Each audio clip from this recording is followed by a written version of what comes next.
চলো, তো এই হলো আমাদের জিনিস। তো লাস্ট টপিক আজকে, খুব সুন্দর জিনিস, পরীক্ষাতেও খুব দেয়, মনে আছে।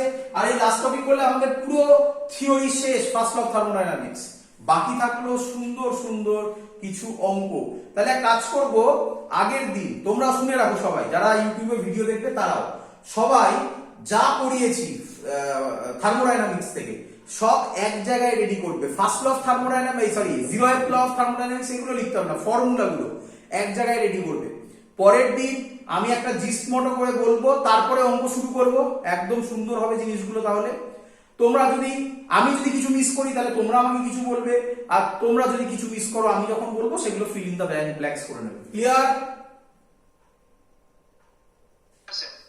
চলো, তাহলে আজকে লাস্ট টপিক, খুব ইম্পর্টেন্ট টপিক, এখান থেকে করেছিলাম, বলেছি।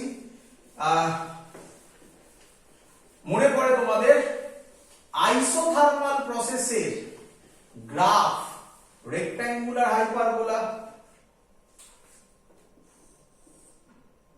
আইসোথার্মালের গ্রাফ, আইসোথার্মাল এর গ্রাফ, রেক্ট্যাঙ্গুলার হাইপারবোলা, অ্যাডিয়াবেটিকেরও গ্রাফ, কি বলো? Rectangular hyperbola. তাহলে স্যার কিভাবে বুঝবো বলেছিলাম না, শেখাবো। হ্যাঁ স্যার। অ্যানসার স্লোপ দিয়ে চেনা যায়। স্লোপ, কার স্লোপ বেশি হয়, এই ছবি থেকে বোঝা যাচ্ছে না, দুটো আমি আলাদা আলাদা লিখেছি, একই ছবি থাকলে তবে বোঝা যাবে। কার স্লোপ বেশি হয় লিখে রাখবে, proof, proof, proof slope of adiabatic. এই ছবিটা এরকম ভাবে আমরা আঁকবো না, ছবি একদম একসাথে আঁকবো, এখন জাস্ট এমনি এঁকেছি, জাস্ট বোঝাবো বলে। Slope of adiabatic is greater than slope of isothermal. Clear? এটাই হবে। তাহলে কিভাবে বুঝবো? যার স্লোপ বেশি সে অ্যাডিয়াবেটিক, যার স্লোপ কম সে আইসোথার্মাল। বোঝাতে পেরেছি না? এখন বোঝাতে পারিনি, বললাম আমি, কিন্তু স্যার কেন বললেন? প্রুফ করব। ক্লিয়ার?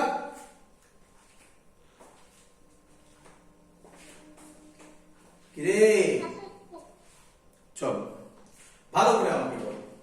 পিভি গ্রাফ করছি।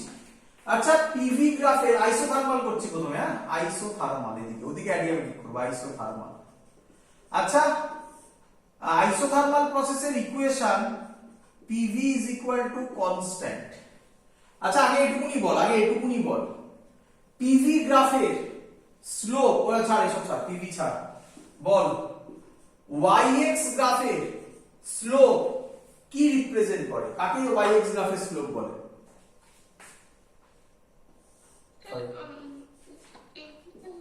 আমি বলতে পারি dy বাই dx রিপ্রেজেন্ট করে স্লোপকে। হ্যাঁ স্যার, dy বাই dx। তাহলে এটা বুঝেছিস যে পিভি গ্রাফ হলে তার স্লোপ হবে dp by dv। dp by dv equals to constant. সেটা কি হবে সেটা দেখা যাবে। স্লোপ হবে বল dp বাই dv, এটা বুঝেছিস কিনা বল আগে। ক্লিয়ার সবার? ক্লিয়ার? হ্যাঁ স্যার। চলো, তাহলে আমি এখান থেকে dp বাই dv বার করব। কি করব আমি এখানে? স্যার সব বলেছিল, কি বলেছিল? pdv plus vdp is equal to কনস্ট্যান্টের ডেরিভেটিভ 0 হয়, শিখিয়েছিলাম আজকেই করা। p কে কনস্ট্যান্ট রেখে v কে ডেরিভেটিভ কর, dv হয়, প্লাস v কে কনস্ট্যান্ট রেখে p এর ডেরিভেটিভ কর, dp হয়, আর কনস্ট্যান্টের ডেরিভেটিভ তো 0 হয়। Already p v to the power gamma প্রুভে এটা অ্যাপ্লাই করেছিলাম, আবার করছি, আরো এক জায়গায় অ্যাপ্লাই হবে। আর শুনে রাখ, শুনে রাখ, ওয়েভস যখন পড়াবো তখন এরকম একটা জিনিস অ্যাপ্লাই হবে, খুব ইম্পর্টেন্ট জিনিস, তাই এটা ভুলো না, এটা খুব ইম্পর্টেন্ট। ক্লিয়ার সবার এত অবধি? হ্যাঁ স্যার, ক্লিয়ার। তাহলে আমি বলতে পারি পরের লাইন vdp হবে মাইনাস p dv, তাহলে dp বাই dv হবে minus p by v। Minus p by v। এটাই আমি বলতে পারি dp বাই dv মানে স্লোপ অফ আইসোথার্মাল গ্রাফ। বলো সবার ক্লিয়ার কিনা?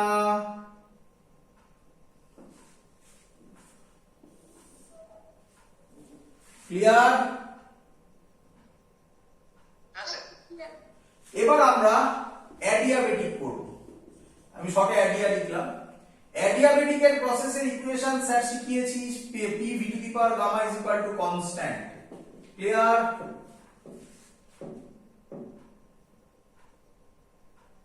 ক্লিয়ার? এগোই? হ্যাঁ স্যার ক্লিয়ার। এবার p কে কনস্ট্যান্ট রেখে v to the power gamma derivative হবে gamma v to the power gamma minus 1 dv প্লাস v to the power gamma কে কনস্ট্যান্ট রেখে p এর ডেরিভেটিভ তো আমরা জানি dp ইজ ইকুয়াল টু 0। আমি জানি অনেকের এটাতে প্রবলেম আছে, তাদের জন্য বলছি, শেখো। আমি বলেছিলাম মনে পড়ে যে এটাতে যাদের যাদের প্রবলেম আছে, আগে যখন আমি p v to the power gamma is equal to constant proof করছিলাম তখন এটাতে যাদের প্রবলেম আছে তারা আমাকে বলো, তোমরা আমাকে বলেছিলে, সবাই বুঝেছো। তাদের যদি তোমরা এটা বুঝে যাও তাহলে সবাই ক্লিয়ার একদম আইডিয়া, কিন্তু যারা দেখবে সবার জন্য আমি বলছি যে কিভাবে হচ্ছে বা টেকনিক বুঝে নাও সবাই। আমি ছবিটা এটা মুছলাম, এখানে বোঝাচ্ছি, দেখে নাও। যখনই কোনো কিছু বার করতে দেবে, দেখো শেখো, তুমি করবে ডি বাই যার বার করতে দেবে, মানে ফর এক্সাম্পল ধরো এখানে ভি এর বার করতে দিয়েছে, তাহলে তুমি করো d by dv of pv. Clear সবার এত অবধি? তাহলে আমি এবার এখানে করব এটাকে আমি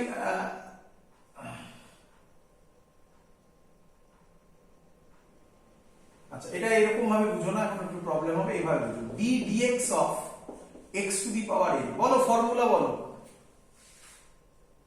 n into x to the power n minus 1। সবার এত অবধি জানা? কারোর আটকানোর কথা না? হ্যাঁ স্যার। এটা ল্যাঙ্গুয়েজ বলো কেউ আমাকে।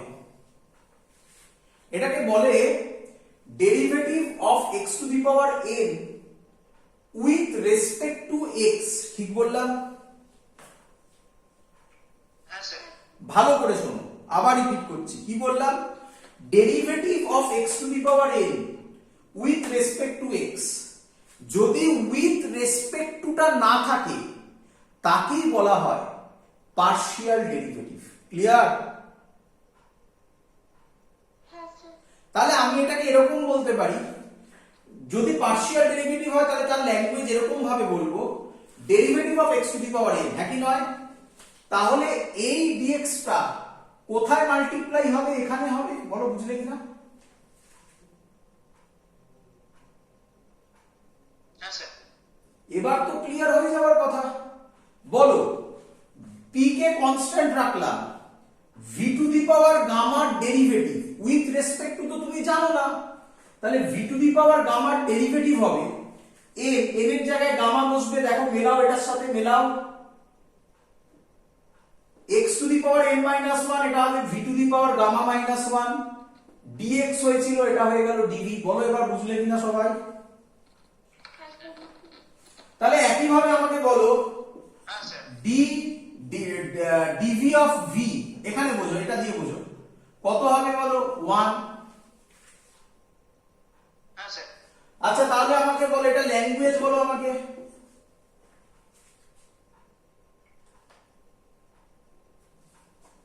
Derivative of volume with respect to volume. তাহলে যদি আমি এখানে আমি কি বললাম? p কে কনস্ট্যান্ট রাখলাম, ভলিউমের ডেরিভেটিভ করছি, উইথ রেসপেক্ট টু বলা আছে? না স্যার। তাহলে বলা না থাকলে উইথ রেসপেক্ট টু ডিভি টা কোথায় যাবে? তাহলে ডেরিভেটিভ অফ ভলিউম কি হয়? ডিভি হয়। দেখো তুমি তো তাই লিখেছিলে বাবা। হ্যাঁ স্যার। আবার একই ভাবে ভাবো, derivative of pressure with respect two pressure কত হয়? 1 হয়। ডেরিভেটিভ অফ প্রেসার তাহলে কত হবে? ইনটু ডিপি হবে। দেখো তুমি তাই করেছো, ভি কে কনস্ট্যান্ট রেখে ডেরিভেটিভ অফ প্রেসার করেছো। দেখো একই ভাবে এটাকে ভাবো, বলো ক্লিয়ার কিনা? আর তো কারোর কোথাও আটকানোর কথা নয়, একদম ক্লিয়ার সব? Sir clear. চলো, যখনই প্রবলেম করবে না তখন নর্মাল ফর্মুলা ভেবে নেবে, নর্মাল ফর্মুলা, যেমন dx two the power n of dx, এরকম ভাববে, করে তলায় যেটা আছে ওটাকে মাল্টিপ্লাই করে দেবে, ব্যাস গল্প শেষ, ওটাই অ্যান্সার। ক্লিয়ার? চলো তাহলে এখান থেকে আমি বলতে পারি v to the power gamma dp এদিকে যাবে minus p gamma v to the power gamma minus 1 dv. তাহলে ডিপি বাই ডিভি হবে minus p gamma v to the power gamma minus 1 by v to the power gamma. আচ্ছা, তাহলে dp by dv হবে minus gamma v to the power gamma minus 1, এটা উপরে গেলে minus gamma হবে, gamma gamma কাটবে, তাহলে পড়ে থাকবে V to the power minus 1। আমি উপরে করে দেখাচ্ছি, এটা এখানে জায়গা নেই, ওখানে ফাইনালটা লিখবো। কি আছে? Minus p gamma v to the power gamma minus 1 by v to the power gamma.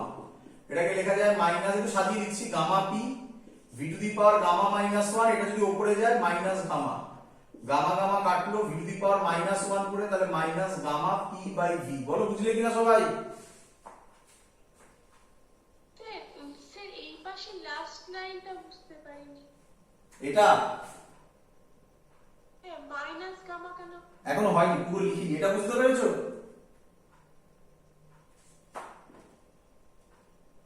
না স্যার ওটা বুঝতে পারিনি। এই লাইনটাই আমি এখানে উপরে লিখেছি, দেখতে পেয়েছো? হ্যাঁ স্যার। ভি টু দি পাওয়ার গামাটা যদি উপরে ওঠে মাইনাস গামা হবে, বুঝতে পেরেছো? হ্যাঁ স্যার, হ্যাঁ স্যার। তাহলে গামা গামা কাটলো, v to the power minus 1 আছে, তাহলে V to the power minus 1 কে তলায় লেখা যাবে না? হ্যাঁ স্যার, বুঝতে পেরেছি। তাহলে এটাই আমি এখানে লিখতে চলেছি, minus gamma P by V. বলো বুঝলে কিনা এবার সবাই?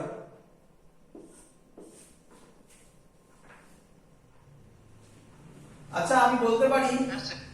এটাই স্লোপ, তাই তো নাকি?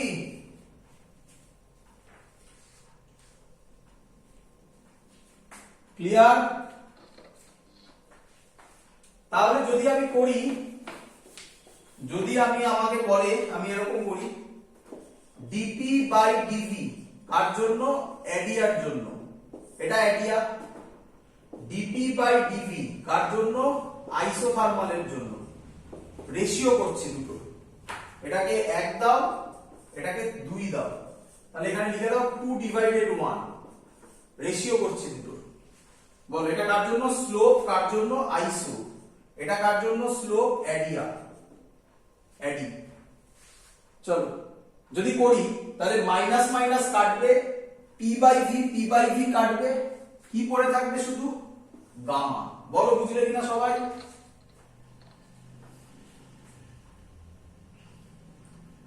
ক্লিয়ার? হ্যাঁ স্যার। তাহলে আমি এখান থেকে বলতে পারি অ্যাজ গামা গ্রেটার দেন 1, শিখিয়েছিলাম গামা সবসময় 1 এর বেশি হয়। হ্যাঁ স্যার। তাহলে আমি বলতে পারি dp by dv adiabatic greater than dp by dv isothermal. এই হলো আমার প্রুফ যে অ্যাডিয়াবেটিক গ্রাফের স্লোপ আইসোথার্মাল গ্রাফের স্লোপের থেকে বেশি। ক্লিয়ার? একদম পুরো থিওরি পরীক্ষায় দেবে, পুরো যা পড়ালাম সব দেবে, সব, এভরিথিং। ক্লিয়ার? সব ডিরাইভেশন সব সব যা যা করেছি সব, এভরিথিং। ডিরাইভেশন বেস্ট ক্লাস হলো আজকের ক্লাসটা। এবার কিছু কনসেপ্ট দেবো, দেখো। ক্লিয়ার সবার এত অবধি?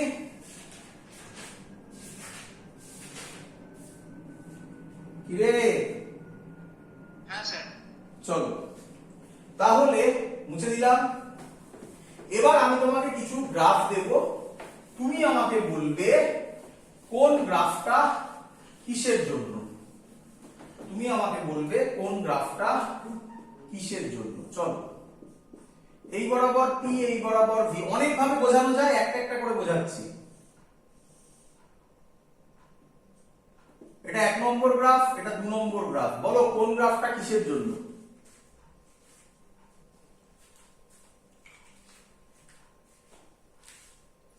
এই দুটোর মধ্যে কোনটা বেশি স্টিফার? স্টিফার মানে বোঝো তো, কোনটা বেশি মানে থার্ড গ্রাফটা আছে সে ওইটা স্যার অ্যাডিয়াবেটিক হবে, আর সেকেন্ডটা স্যার ওই তারপরে হবে। ভালো করে বোঝো, এই দুটো গ্রাফ আছে তাই তো নাকি?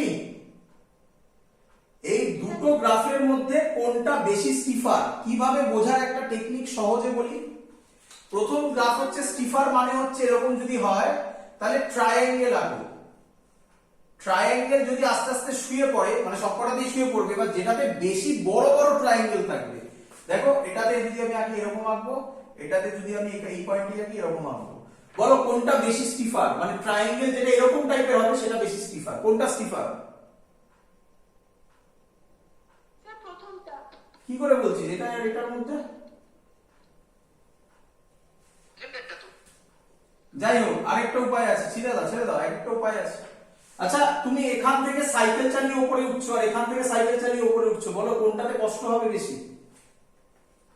দ্বিতীয়টাতে। ব্যাস, এবার যে যেটাতে বোঝো, সবকটা আমি একটা একটা করে এক্সাম্পল দিচ্ছি, যে যেটাতে বুঝবে সেটাই সে ফলো করবে।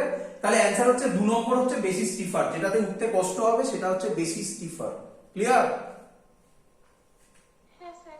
চলো তাহলে এখানে 2 নম্বর হচ্ছে অ্যাডিয়াবেটিক আর 1 নম্বর হচ্ছে আইসোথার্মাল। আইসোথার্মাল। বোঝা গেছে? আরেকটা আছে ছবি, এভাবে দেয়, এটাও দেয়, বলো কোনটা অ্যাডিয়াবেটিক কোনটা আইসোথার্মাল?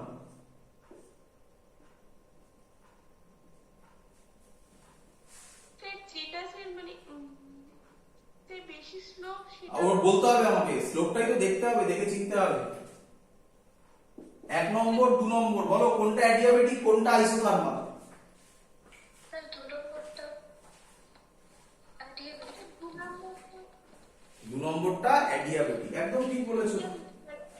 2 নম্বর হচ্ছে অ্যাডিয়াবেটিক, 1 নম্বর হচ্ছে আইসোথার্মাল। বুঝতে অসুবিধা হলে আরেকটা এক্সাম্পল আছে, যতগুলো উপায় আছে সব শিখিয়ে দিচ্ছি। আমি বলতে পারি এটা হচ্ছে 4তলা বিল্ডিং,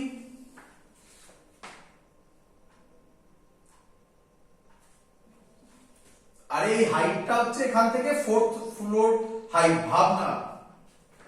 ক্লিয়ার? হ্যাঁ স্যার। আচ্ছা, আমি বলতে পারি এটা যা, এটা এটা এটা তাহলে 1তলা, এটা 2তলা। হ্যাঁ স্যার। বল কোনটাতে উঠতে কষ্ট হবে, এবার তো পারা উচিত। স্যার দোতলায় উঠতে। হ্যাঁ, মানে 2তলা থেকে 4তলা উঠতে কষ্ট না 1তলা থেকে 4তলায় উঠতে কষ্ট? একতলা থেকে 4তলায় উঠতে বেশি কষ্ট হবে। তাহলে কোনটা অ্যাডিয়াবেটিক হবে? স্যার মানে যেটা সে বেশি কষ্ট হবে। তাহলে অবভিয়াসলি 1 নম্বর, এই 2 নম্বর মানে এইটা, সেটা হলো অ্যাডিয়াবেটিক। ক্লিয়ার?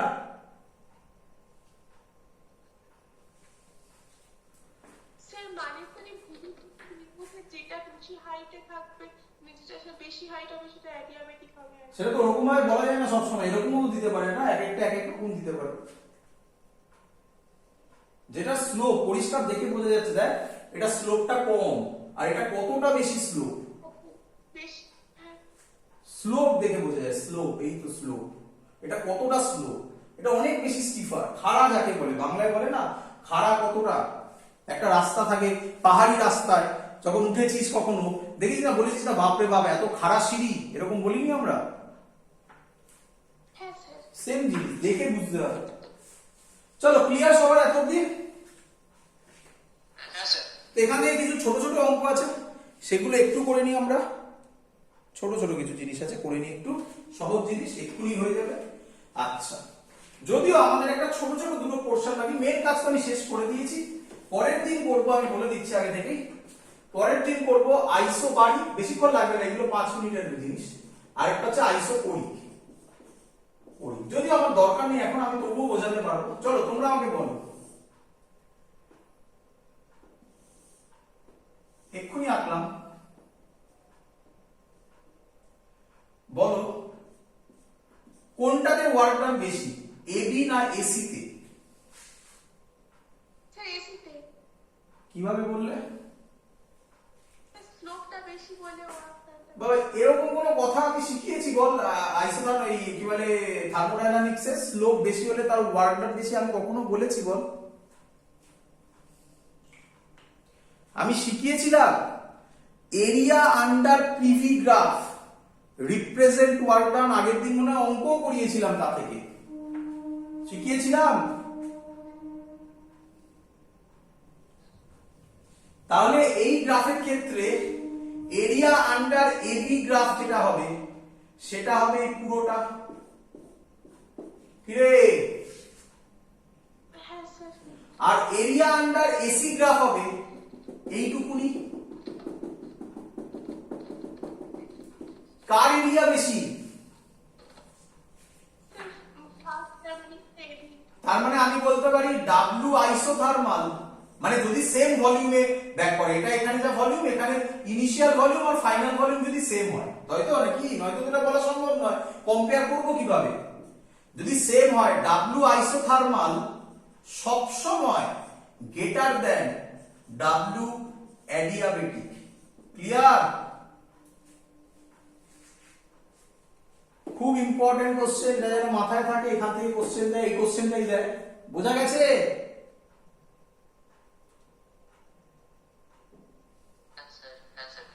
আচ্ছা আমাকে বলতো এটা কি প্রসেস? এ বি সি দিয়ে ফেলেছি না, এখানে এটা নাম দিলাম এ ডি। বলতো এটা কি প্রসেস? ওপরে লেখা আছে দেখ।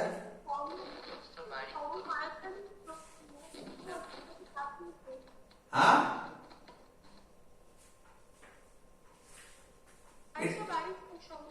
Isobaric process. তাহলে আমি কি বলতে পারি সব থেকে বেশি ভলিউম হবে, সব থেকে বেশি ভলিউম হবে? কিভাবে দেখাই এটা? আইসোবারিকে নাকি?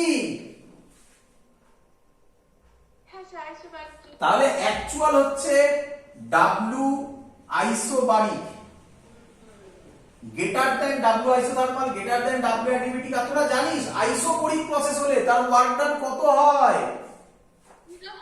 তাহলে গ্রেটার দেন ডাব্লিউ আইসোকোরিক। তাহলে সবার লাস্টে যদি ভলিউমের রেসপেক্টে ওয়ার্ক ডানের রেসপেক্টে করি, সবার প্রথমে হচ্ছে আইসোবারিক, তারপরে আইসোথার্মাল, তারপরে অ্যাডিয়াবেটিক। আর আইসোকোরিক তো বলার দরকার নেই, আইসোকোরিকে তো ওয়ার্ক ডান জিরোই। ক্লিয়ার সবার? এটা ওয়ার্ক ডানের রেসপেক্টে পর পর চারটে স্টেপ বোঝালাম। ক্লিয়ার? নেক্সট এই অঙ্কটা, হ্যাঁ এই অঙ্কটা ইয়ারে এসেছিল এক বছর। দেখো দেখি পারো কিনা। পারবে, আশা করি সব পারবে, চিন্তা করো না। বলছে যতগুলো ভিউ আছে সব করিয়ে দিচ্ছি, এগুলো ছোট ছোট ভিউ, এগুলো অঙ্ক না, আইডিয়া থেকে অঙ্ক। বলছে ভালো করে শুনবে আগে কথা। 1 নম্বর 2 নম্বর both 1 and 2 both adiabatic। কি বললো? 1 আর 2 both কি বলো? অ্যাডিয়াবেটিক। এখানে তাহলে আইসোথার্মালের কথা আসছে না, বলেই তো দিয়েছে। এবার বলছে ফার্স্ট অপশন 1 আর 2 এর গ্রাফগুলো কি কি হবে? বলছে প্রথমটা হচ্ছে হিলিয়াম কমা অক্সিজেন, তারপর হচ্ছে অক্সিজেন কমা হিলিয়াম, তারপর হচ্ছে হিলিয়াম কমা আর্গন, তারপর হচ্ছে অক্সিজেন কমা নাইট্রোজেন। মানে বলছে 1 আর 2 বোথ হচ্ছে অ্যাডিয়াবেটিক, বাট তোমায় এবার বলতে বলছে 1 এর ক্ষেত্রে প্রথমটা হবে হিলিয়াম, 2 এর ক্ষেত্রে হবে অক্সিজেন, অথবা 1 হবে অক্সিজেন 2 হবে হিলিয়াম, অথবা 1 হিলিয়াম 2 আর্গন, অথবা পরেরটা। বোঝাতে পেরেছি কোশ্চেন? আচ্ছা আচ্ছা, তোমরা এটা তো দেখে এবার বলতে পারা উচিত কার স্লোপ বেশি, 1 নম্বরের না 2 নম্বরের? 2 নম্বরের। তাহলে আমি আগে এটা লিখতে পারি, ভালো করে শোনো, আমি আগে লিখতে পারি slope of 2 greater than slope, এগুলো লিখতে হবে না, মুখে মুখে আমি বোঝানোর জন্য বলছি, স্লোপ অফ 1। ক্লিয়ার? আচ্ছা আমরা আজকে করলাম অ্যাডিয়াবেটিকের slope DP by DV adia minus gamma P by V. বলো পড়েছি কিনা?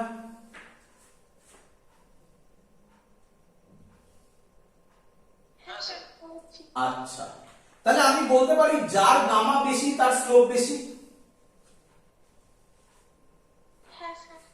আচ্ছা কে আমাকে বলবে কার গামা বেশি? আচ্ছা গামার ফর্মুলা কি ছিল?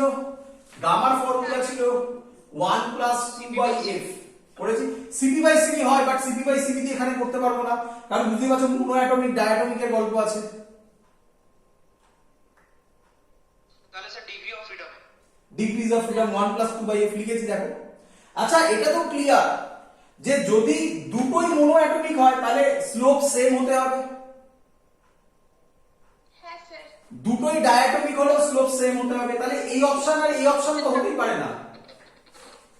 সেকেন্ড কেসটা ডায়াটমিক করতে হবে। তাহলে আমি বলতে পারি f এর মোনো অ্যাটমিক হলে f হয় 3, তাহলে গামা হয়, এটারও চার্ট করিয়েছিলাম 5/3, আর ডায়া হলে f হয় 5, আর গামা হয় 7/5, তাই তো নাকি?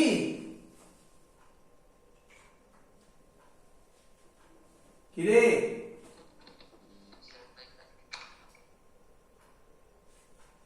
তাই তো? হ্যাঁ স্যার। আচ্ছা কার গামা বেশি? ডায়াটমিক। ভালো করে বল। 3/5 করলে কত হয়? 1.6।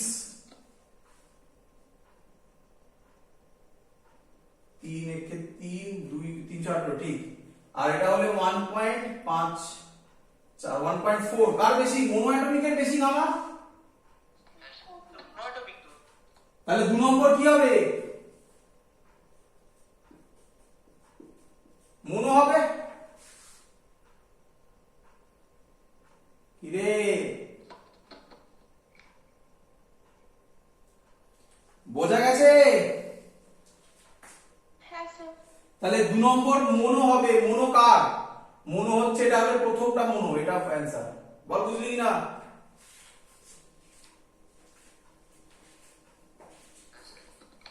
এই টাইপের কোশ্চেন থাকবে, করে দিলাম আমি।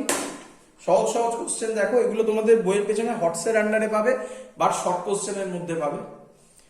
তো শুধুমাত্র আইসোবারিক আর আইসোকরিকের 2 মিনিটের লেকচার বাকি, 2 মিনিট 2 মিনিট 4 মিনিট। তাও অঙ্ক তো করিয়ে দিলাম, মেন অঙ্ক ওটাই ছিল, এই আইসোবারিক ওয়ার্ক ডানের রেসপেক্টে যেটা ডিফারেন্সটা ছিল। পরের দিন সবাই ওরকম জিস্ট বানিয়ে নিও, জিস্ট করব, অঙ্ক করব। পরের দিনই আশা করছি আমি সেকেন্ড ল অফ থার্মোডাইনামিক্স শুরু করে দিতে পারবো। তো তোমরা সবাইকে বলছি ক্লাস করার আগে ফর্মুলাগুলো একসাথে বানিয়ে নিও, এটা কিন্তু খুব ইম্পর্টেন্ট একটা কাজ, পরে খুব কাজে লাগবে এটা কিন্তু, কারণ প্রচুর ফর্মুলা তোমরা হয়তো এতক্ষণে দেখেছো, আমরা এতবার করেছি যে আমাদের মুখস্থ থেকে যায়, তোমাদের পক্ষে কিন্তু একটু ডিফিকাল্ট, তার জন্য বলছি জিস্ট করে রাখো। দ্যাটস অল, আজকে এত অবধি থাকলো, গুড নাইট। স্যার আপনার কথা কিছু শোনা যায়নি স্যার, একবার একটু বলবেন? আচ্ছা আরেকবার বলছি, শুনতে পাওনি? বলছি মানে অঙ্কটা বোঝা গেছে সবার? হ্যাঁ স্যার আচ্ছা আমি এটাই বলতে চাইছি যে আমার শুধুমাত্র আইসোবারিক আর আইসোকরিকের বেসিক কিছু কথা বাকি, 2 মিনিট 2 মিনিট 4 মিনিটের, আর কিছু বলার নেই। আর আইসোবারিক আইসোকরিকের মেন যে অঙ্ক ছিল সেটা হচ্ছে ওয়ার্ক ডানের ওই অঙ্কটা, যেটা আমি দেখিয়ে দিলাম। অঙ্ক নয়, এগুলো তো কনসেপচুয়াল, যে কার ওয়ার্ক ডান সব থেকে বেশি হয়, আইসো বারিকের, তারপরে আইসো থার্মাল, তারপরে অ্যাডিয়াবেটিক, তারপরে আইসোকরিক, তাই তো নাকি? কিরে হ্যাঁ স্যার আইসোবারিকের সবথেকে বেশি। হ্যাঁ স্যার। হ্যাঁ। তারপরে মানে হ্যাঁ, তো এবার কথা হচ্ছে পরের দিন তাহলে আমরা মেইনলি অঙ্ক করব। তো তোদের একটাই কাজ, সেটা হচ্ছে যারা ইউটিউবে দেখছো সবাইকে বলছি, অঙ্কের মানে অঙ্ক বলছি, সব যা পড়ালাম সবই প্রায় কমপ্লিট, পুরোই কমপ্লিট, কারণ আইসোবারিক কিছু নেই, জাস্ট ছোট্ট কিছু কথা, সবই তোরা জানিস। সেখান থেকে ফর্মুলা কিছু আসবে না, তো অলরেডি সব ফর্মুলা করা হয়েছে। সবাই এক জায়গায় ফর্মুলা লিখে নিয়ে পরের দিন ক্লাসটা করতে বসবে। যদি তুমি এক জায়গায় ফর্মুলা না লেখো তাহলে আমি আমার মতো বলে যাব, তোমার পক্ষে কিছু মাথায় ঢুকবে, কিছু মাথায় ঢুকবে না। ফর্মুলা যখন তুমি সব লিখবে, কিছু হয়তো তুমি লেখোনি, আমি যখন বলবো তখন তোমার কাছে দুটো কোশ্চেন আসবে, স্যার এটা কোথা থেকে এলো, ওর আচ্ছা স্যার আমি মিস করে গেছি, তুমি মিস করে গেলে তুমি লিখে নাও। আর যদি তোমার ডাউট থাকে স্যার কোথা থেকে এলো, আমাকে তখনই কোশ্চেন করবে, আমি অ্যান্সার দিয়ে দেবো, স্যার কোথা থেকে এলো আমি ডিরাইভ করে দেখিয়ে দেবো আরেকবার। আমরা প্রচুর বার করেছি, তার জন্য আমাদের মনে থাকে। তোমাদের পক্ষে খুব স্বাভাবিক এত ফর্মুলা একসাথে মনে রাখা ডিফিকাল্ট, বাট তার জন্য আমি বলছি 4টা করতে পারলে বুঝতে পারবে যে হ্যাঁ কি কি জিনিস আমার মাথায় রাখতে হবে। পরের দিন অঙ্ক করব, খুব ইম্পর্টেন্ট একটা অঙ্ক, আমি আজকেই বলেছিলাম, এক্সাম্পল দিয়ে দেখিয়ে দিলাম, হাড় ফুয়ের গল্প, টায়ার বাস্টের গল্প, যে টায়ার যদি বাস্ট করে তাহলে টেম্পারেচার যেটা বেরোবে সেটা ঠান্ডা হাওয়া বেরোবে, অঙ্ক করে দেখাবো আমি। তো এই কিছু বেসিক ক্যালকুলেশন আমরা পরের দিন করে দেখাবো, সুন্দর সুন্দর কিছু ম্যাথামেটিক্স। পরের দিনই হয়তো আমরা সেকেন্ড ল অফ থার্মোডাইনামিক্সও শুরু করতে পারবো, আশা করছি। ক্লিয়ার সবার? হ্যাঁ স্যার ক্লিয়ার। দ্যাটস অল, এত অবধি থাকলো। Good night.